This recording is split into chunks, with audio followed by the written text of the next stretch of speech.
Hello बच्चों, कैसे हैं आप सब। I hope you all are doing great and I hope you all are happy healthy and fine. Welcome to your SST class. So in previous class हमने अपनी history के chapter number 4 को cover किया था, जिसमें हमने वेदास के बारे में पढ़ा था, वैदिक कल्चर पढ़ा था। आई होप आपने वो चैप्टर अच्छे से रिवाइज कर लिया है। नाउ इन टुडेज क्लास हम बात करने वाले हैं अपने नेक्स्ट चैप्टर की, जो कि है चैप्टर नंबर 5। और चैप्टर नंबर 5 में बच्चों आज हम पढ़ने वाले हैं मौर्यन एम्पायर को। Right, so let's start with the chapter. Magadha was a powerful kingdom rule by the Dhanananda. ठीक है, अब यहाँ पे आपको बताया गया है कि जो मगध है वो बहुत ही पावरफुल किंगडम है, और उस किंगडम को रूल कौन करते हैं, रूल किया था उनको धनानंदा ने। एंड उनकी जो ट्रेजरी थी वो थी full of his army, and उनकी जो आर्मी थी वो बहुत ही ज्यादा स्ट्रांग हुआ करती थी।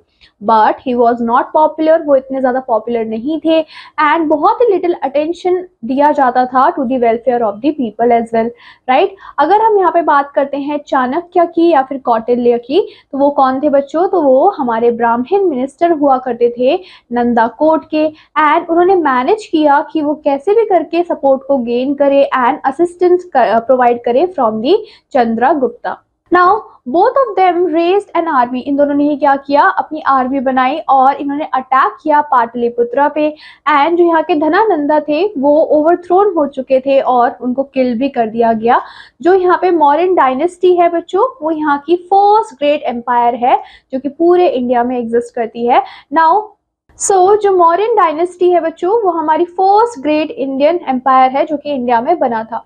नाउ हम बात करेंगे कौन कौन से मेन सोर्सेज थे इंफॉर्मेशन के अबाउट द मौर्यन पीरियड। तो वो थे आपके इंडिका, जो कि किसने लिखा था, मेगास्थेन्स ने लिखा था। उसके अलावा आपके पास अर्थशास्त्र है जो कि कौटिल्य ने लिखा था। आपके पास रॉक एडिक्ट्स हैं जो कि अशोका ने लिखे थे, एंड कॉइन्स भी है मौर्यन पीरियड के। तो ये सारे हमारे सोर्स ऑफ इंफॉर्मेशन हमारे पास हैं। Coming to, do you know, क्या आपको पता है कि चाणक्य का जो दूसरा नाम है that is Vishnugupta. Right, Chanakya को हम विष्णुगुप्ता के नाम से भी जानते हैं, which is his real name. Now coming to rise of the Mauryan empire, हम देखने वाले हैं कि ये जो मौर्यन एम्पायर है वो कैसे बढ़ा। So Chandragupta made himself the master of whole Punjab. Chandragupta ने क्या किया, खुद को पंजाब का पूरा मास्टर बना दिया, एंड वो ऐसे फर्स्ट रूलर भी बने अपने मौर्यन डायनेस्टी के। So his accessions to the throne of Magadha took place in 324 BC. तो बच्चों, जो मगध का थ्रोन था वो वहां पे कब बैठे थे, अराउंड 324 बीसी में बैठे थे। Then he fought Seleucus Nicator. इन्होंने क्या किया, इन्होंने सेक्युलस के साथ वॉर करी और उसको बहुत ही इजीली क्या कर दिया, क्रश कर दिया, हरा दिया। एंड जो सेक्युलस थे उनको फोर्स भी किया गया था कि वो सरेंडर कर दे। तो सेक्युलस ने क्या किया, सेक्युलस ने अपनी जो डॉटर थी वो दे दी किसको बच्चों, चंद्रगुप्त को मैरी करने के लिए as a gesture of goodwill. और जो चंद्रगुप्त थे उन्होंने भी क्या किया, उन्होंने भी 500 एलिफेंट्स को दिया, किसको, सेक्युलस को। नाउ जो चंद्रगुप्त थे बच्चों, they allowed Greek ambassador and named Megasthenes to stay in his court.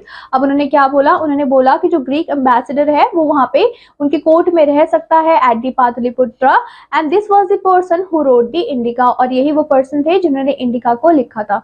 Now coming to Bindusara. Now after 25 years जो चंद्रगुप्ता थे उन्होंने क्या किया, उन्होंने जैनिज्म को एम्ब्रेस किया, एंड उन्होंने अपनी जो गद्दी थी, जो थ्रोन थी, वो अपने बेटे को दे दी, और उनके बेटे का नाम था बिंदुसार।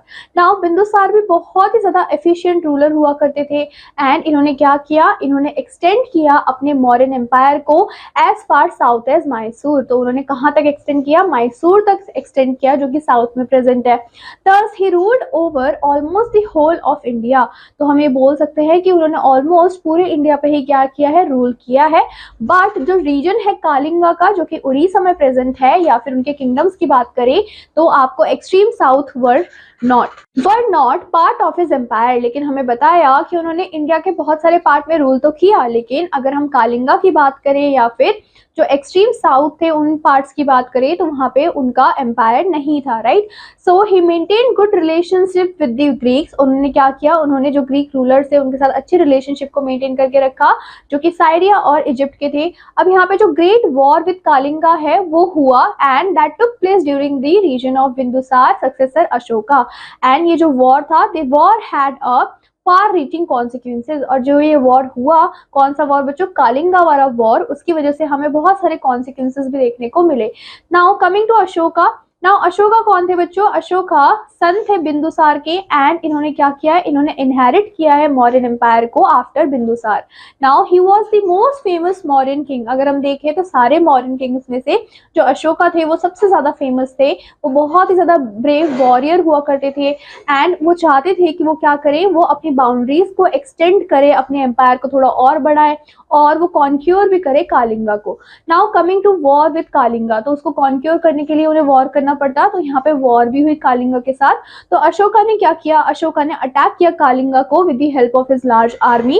एंड जो कालिंगियंस थे, जिनको बहुत ही ज्यादा फ्रीडम पसंद थी, उन्होंने बहुत ही ब्रेवली क्या किया, लड़ाई भी लड़ी, लेकिन वो हारे गए। जो लास्ट बैटल था, last battle was fiercely fought and both side suffers heavy casualties, और दोनों ही साइड में बहुत ही हेवी लॉस हमें देखने को मिला। एंड जो थाउजेंड्स ऑफ पीपल थे from both the sides were killed, उनको मारा गया। Now what are the effects of Kalinga war? की ये वॉर तो हो गई, लेकिन उसके इफेक्ट हमें क्या क्या देखने को मिले? सो बच्चों, this war was probably the most important event of Ashoka's life. तो बच्चों, ये जो वॉर था वो अशोका की लाइफ का सबसे इंपॉर्टेंट पार्ट हुआ करता था। And the horrors of war created a storm in Ashoka's mind. अब उसने देखा कि वॉर में इतने सारे लोग हैं जो कि मर रहे हैं, right, thousands of people were killed. तो उस वजह से, उस थॉट की वजह से अशोका के माइंड में वो सोचने लग गया, and his heart was moved when he saw the misery of main. और उसका जो हार्ट है वो मूव हुआ कब? जब उसने देखा कि जो मैन है, एक मैन है, उसकी कितनी सारी मिजरीज है, कितनी सारी प्रॉब्लम है। तो उसने डिसाइड किया कि that he would not fight war any more, कि वो आगे से कोई भी जंग नहीं लड़ेगा। इंस्टेड वो क्या करेगा, he would try to resort people of live in peace. और वो क्या सिखाएगा लोगों को कि कैसे लोगों को पीसफुली रहना चाहिए। दस the blood bath of the Kalinga war change Ashoka completely. और इसी तरीके से हमने देखा कि जो कालिंगा के वॉर में जितना भी ब्लड बाथ हुआ था, खून की नदी बही थी, राइट, वो सारी चीजों ने क्या किया, अशोका की लाइफ को कंप्लीटली चेंज कर दिया। And the war drum was silence for ever. और उसके बाद जो वॉर ड्रम्स बजाए जाते थे वो पूरे ही टाइम के लिए क्या हो गए, एकदम साइलेंस हो गए। Now coming to edicts of Ashoka. So Ashoka issued many edicts. Ashoka ने बहुत सारे एडिक्ट्स को इशू किया था, एंड उनको एनग्रेव भी किया गया है रॉक्स के ऊपर, पिलर्स के ऊपर, केव्स, वॉल्स के ऊपर, सो दैट कि जो लोग हैं वो उनको बहुत इजीली रीड कर पाए। अब बच्चों, ये जो एडिक्ट्स हैं उनको प्रोक्लेम किया गया है कि वो उनके आइडियाज हैं ऑन वेरियस मैटर्स, जैसे कि रिलीजन को लेके वो क्या सोचते थे, अपने गुड गवर्नेंस को लेके वो क्या सोचा करते थे, करेक्ट कंडक्ट टुवर्ड्स अनदर, वो सारी चीजें उन्होंने लिखी। And the edicts were sent to all the province of his empire. और उनके जो जितने भी एम्पायर्स थे उन सब पे भेज दी गई। एंड जो मेन पर्पस था इन एडिक्ट्स का वो क्या था, ताकि वो क्या कर पाए, जो हमारा बहुत ही मेन सब्जेक्ट था which is out of ignorance, and show them the right path, ताकि वो लोगों को क्या कर पाए, जो सही राह है उसको दिखा पाए। Coming to expansion of Ashoka's empire, हम देखने वाले हैं कि अशोका का जो एम्पायर है वो कैसे एक्सपैंड हुआ था। सो ये काफी ज्यादा एविडेंट है कि जो उनका एम्पायर है वो स्ट्रेच हुआ था कहाँ से, काबुल से, जो कि नॉर्थ की तरफ था, to Mysore in the south. तो आप देख सकते हो कि नॉर्थ से लेके साउथ तक उन्होंने अपना एम्पायर कितना ज्यादा एक्सटेंड किया था। And from the Bay of Bengal in the east से Arabian sea in the west, उनका पूरा एम्पायर क्या हुआ, स्ट्रेच हुआ। Then coming to administration of Ashoka, so we come to know from his edicts, हमें उनके एडिक्ट से क्या पता लगा कि जो अशोका थे, अशोका ने इंस्ट्रक्ट किया था अपने स्टेट को, ऑफिशियल्स को, ताकि वो क्या कर पाए, ताकि वो कॉन्स्टेंटली टूर कर पाए to the land and attend the people grievances. Now he constructed hospitals, उन्होंने बहुत सारे हॉस्पिटल्स बनवाए, उन्होंने रोड्स बनवाए, उन्होंने शेडी ट्री बनवाए, है ना। And they got rest houses made for travellers, और जितने भी ट्रैवलर्स हुआ करते थे उनके लिए हाउसेज बनवाए, और वेल्स को भी डक किया ताकि वो वाटर को पी पाए। सो इन अदर वर्ड, जो अशोका का एडमिनिस्ट्रेटिव पावर था, या फिर हम बोल सकते हैं कि एडमिनिस्ट्रेशन का जो सपोर्ट था वो बहुत ही ज्यादा अच्छा था। और उन्होंने क्या किया, उन्होंने एक बार सेट किया कि आगे आने वाले जो भी किंग है वो कैसे अच्छे अच्छे काम को कर सकते हैं। Now coming to Ashoka's dhamma. Now अब ये धम्मा क्या है, धम्मा एक प्रकृत टर्म होता है for the Sanskrit word dharma, and इसका मतलब क्या होता है, इसका मतलब होता है religious duty. So he made great efforts to propagate the principles of dhamma, और उन्होंने बहुत सारे एफर्ट्स किए ताकि वो धम्मा के प्रिंसिपल सबको बता पाए। अब अशोका ने क्या किया, अडॉप्ट किया कुछ मेजर्स को, एंड उन्होंने अपने धम्मा को कैसे स्प्रेड किया हम उसको देख लेते हैं। सो ही आस्क्ड हिज पीपल, उन्होंने अपने ही लोगों से पूछा कि वो क्या करे, वो अहिंसा को प्रैक्टिस करे, विच मीन्स कि कोई भी एनिमल को आप स्लॉटर मत करो सेक्रीफाइस करने के लिए। उसके अलावा जो फादर और मदर है हमें उनकी बात माननी चाहिए, है ना, और जितने भी पीपल्स हैं उनको ऑनर करना चाहिए, उनको रिस्पेक्ट देनी चाहिए अपने टीचर्स को। फिर उन्होंने कहा कि जो मास्टर्स होते हैं वो ट्रीट करते हैं अपने स्लेव्स को, सर्वेंट को विद काइंडनेस, राइट, हमें काइंडनेस से उनको ट्रीट करना है। जो लोग हैं वो थोड़े टॉलरेंट होने चाहिए towards the religious beliefs of other, मतलब कि हमें दूसरों के रिलीजन की भी रिस्पेक्ट करनी चाहिए। एंड उन्हें ये सारी चीजें याद होनी चाहिए कि सारे ही रिलीजन के लास्ट में सेम ही गोल होते हैं। देन फिफ्थ पॉइंट में हमें क्या बताया गया कि जो लोग थे वो परफॉर्म करते थे बहुत सारे सेरेमनीज को डिफरेंट डिफरेंट ओकेजन्स पे, जैसे कि फॉर एग्जांपल चाइल्ड बर्थ पे, फॉर एग्जांपल मैरिजेस पे, वेडिंग में, right, in all the directions. लेकिन उन्होंने क्या बोला कि जितनी भी सेरेमनीज हैं वो एकदम वर्थलेस है एंड उन्हें क्या करना चाहिए, उन्हें धर्म को स्प्रेड करना चाहिए और वही उनके लिए सबसे अच्छी सेरेमनी गिफ्ट हुआ करेगी। So that is all about Ashoka's dharma. अब हम बात करते हैं अशोका के कैरेक्टर की। So we learn much about Ashoka's character from his edicts. तो उनके एडिक्ट से हमें उनके कैरेक्टर के बारे में पता चलता है कि ही लव्ड एनिमल्स, उनको एनिमल्स बहुत ज्यादा पसंद थे एंड उनको ह्यूमंस भी काफी ज्यादा पसंद थे। उन्होंने क्या किया था, उन्होंने एकदम रिस्ट्रिक्ट कर दिया था, बैन कर दिया था कि हम एनिमल्स को बिल्कुल स्लॉटर नहीं करेंगे, उनको काटेंगे नहीं, सेक्रीफाइस नहीं करेंगे उनका। एंड उन्होंने क्या किया, उन्होंने एनिमल्स के लिए भी हॉस्पिटल्स को बनवाया जहाँ पे जितने भी सिक एनिमल्स होते थे उनकी केयर की जाती थी। And he work for the welfare of his people, जो उनके लोग हुआ करते थे उनके वेलफेयर के लिए, उनके अच्छाई के लिए वो सारे काम किया करते थे। और उन्होंने क्या लिखा, he wrote in the Kalinga edict, उन्होंने अपने कालिंगा एडिक्ट में ये भी लिखा कि all men are my children, जितने भी मेन्स हैं वो सारे मेरे बच्चे हैं। And just as I desire for my children, जैसे मैं अपने बच्चों के बारे में सोचता हूँ कि वो क्या करें, वो वेलफेयर को अटेन करें एंड हैप्पीनेस उनको मिले, वैसे ही मैं सबके लिए चाहता हूँ। एंड मैं चाहता हूँ कि जो आगे आने वाले लोग हैं they will do the same and the same do I desire for all the men, और यही सारी चीजें मैं सारे मेंस के लिए चाहता हूँ। ये उन्होंने कहाँ लिखा, ये उन्होंने लिखा था अपने कालिंगा एडिक्ट में। Now coming to our next topic which is Ashoka and Buddhism. Now it is evident from his edicts, उनके एडिक्ट से बहुत ज्यादा एविडेंट है कि after the war of Kalinga वो क्या बन गए थे, वो फॉलोअर बन गए थे बुद्धिज्म के। And he made ceaseless efforts to propagate it, और वो चाहते थे कि जो बुद्धिज्म है वो सारे ही लोगों में क्या हो, प्रोपेगेट हो, थोड़ा फैले। And some edicts also laid down rules about how Buddhist monks and nuns were expected to live, और उन्होंने अपने एडिक्ट्स में ये भी लिखा कि जो हमारे बुद्धिस्ट मॉन्क्स होते थे या फिर जो हमारे नन्स होते थे उनको कैसे रहना होता था, वो भी सारी चीजें उन्होंने लिखी। He announce punishments for those causing a rift in Buddhism, उन्होंने कहा कि जो भी क्या कर रहे हैं, जो कि रिफ्ट्स को पैदा कर रहे हैं बुद्धिज्म के लिए, उनको पनिशमेंट भी दी जानी चाहिए। And he made periodical tours to important Buddhist holy places, और जितने भी क्या थे इंपॉर्टेंट बुद्धिस्ट होली प्लेसेस थे वो वहाँ पे गए, उन्होंने विजिट भी किया। He send missionaries not only in India, उन्होंने जो मिशनरीज थे उनको भी भेजा, लेकिन इंडिया में ही नहीं, लेकिन उन्होंने फॉरेन कंट्रीज में भी उनको भेजा। और उन्होंने क्या किया, he also ended the rift in Buddhism, तो जितनी भी रिफ्ट थी बुद्धिज्म में उन्होंने उन सबको भी खत्म किया। तो that is all about Ashoka and Buddhism. Now coming to Ashoka's message to his subjects, कि अशोका ने अपने सब्जेक्ट्स को कौन कौन से मैसेजेस दिए हैं।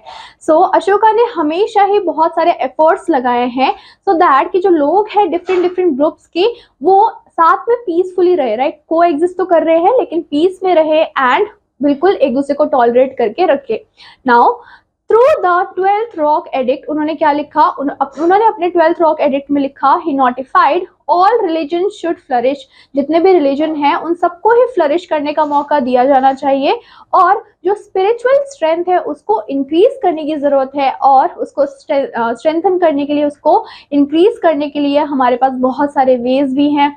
जो रूट्स है वो लाई करती है in controlling one speech and so avoid praising one's own religion, तो हमें अवॉइड करना चाहिए कि हम सिर्फ अपने रिलीजन को प्रेज ना करें एंड हम स्पीक करें ill of the religion of another, और हम दूसरों के रिलीजन के बारे में कुछ भी अजीब चीजें या फिर बेकार चीजें ना बोले।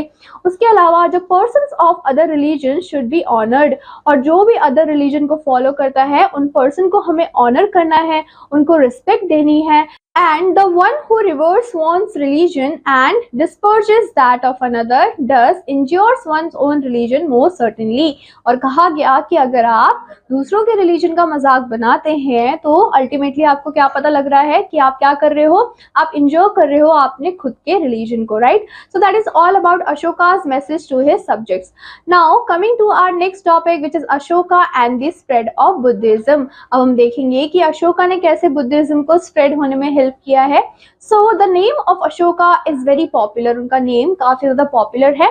सिर्फ इंडियन हिस्ट्री में ही पॉपुलर नहीं है लेकिन थ्रू आउट द वर्ल्ड वो काफी ज्यादा पॉपुलर है. एंड जो बुद्धिज्म है वो इतना ज्यादा पॉपुलर उनकी वजह से ही हुआ है. तो सबसे पहले हम पर्सनल एग्जाम्पल को देख लेते हैं. तो बच्चों अशोका ने क्या किया, अशोका ने एक एग्जाम्पल को सेट किया फॉर द पीपल जो कि क्या कर रहे हैं, जो कि फॉलो कर रहे हैं प्रिंसिपल्स ऑफ धम्मा को in his own life, right? तो उन्होंने क्या किया, he gave up his life earlier luxurious lifestyle. मतलब उनकी क्या थी, बहुत ही लग्जूरियस लाइफस्टाइल थी और वो क्या वो उन्होंने गिव अप कर दी, उन्होंने बिल्कुल छोड़ दिया. जो वो हंटिंग करते थे उन्होंने वो करना स्टॉप कर दिया एंड उन्होंने अपना पूरा टाइम किस पे लगा दिया, लोगों के वेलफेयर के लिए लगा दिया. एंड जो उनके सब्जेक्ट्स थे वो उनको अपने बच्चों की तरह ट्रीट करते थे. वो प्रीच करते थे टॉलरेंस को एंड वो सिखाते थे कि कैसे आपको रिस्पेक्ट करनी है डिफरेंट डिफरेंट रिलीजन्स की. उसके अलावा all this impress the public. और ये सारी चीजों ने पब्लिक को काफी ज्यादा इम्प्रेस किया और बहुत ही ग्रेटली इन्फ्लुएंस भी हुए लोग उनसे. So now coming to pilgrimage. So for the propagation of dhamma, अब हमें क्या करना था, अब हमें धम्मा को प्रोपेगेट भी करना था. तो अशोका ने क्या किया, अशोका ने embark किया on the tours and he periodically toured all the important places which are related to Buddhism. Then coming to appointment of Dhamma. So now coming to appointment of Dhamma Mahatmaras. Now Ashoka appointed officials. Ashoka ने क्या किया, कुछ official को appoint किया जिनको हमने धम्मा महात्मा के नाम से जाना, जो कि क्या करते थे, जो कि propagate करते थे बुद्धिज्म को.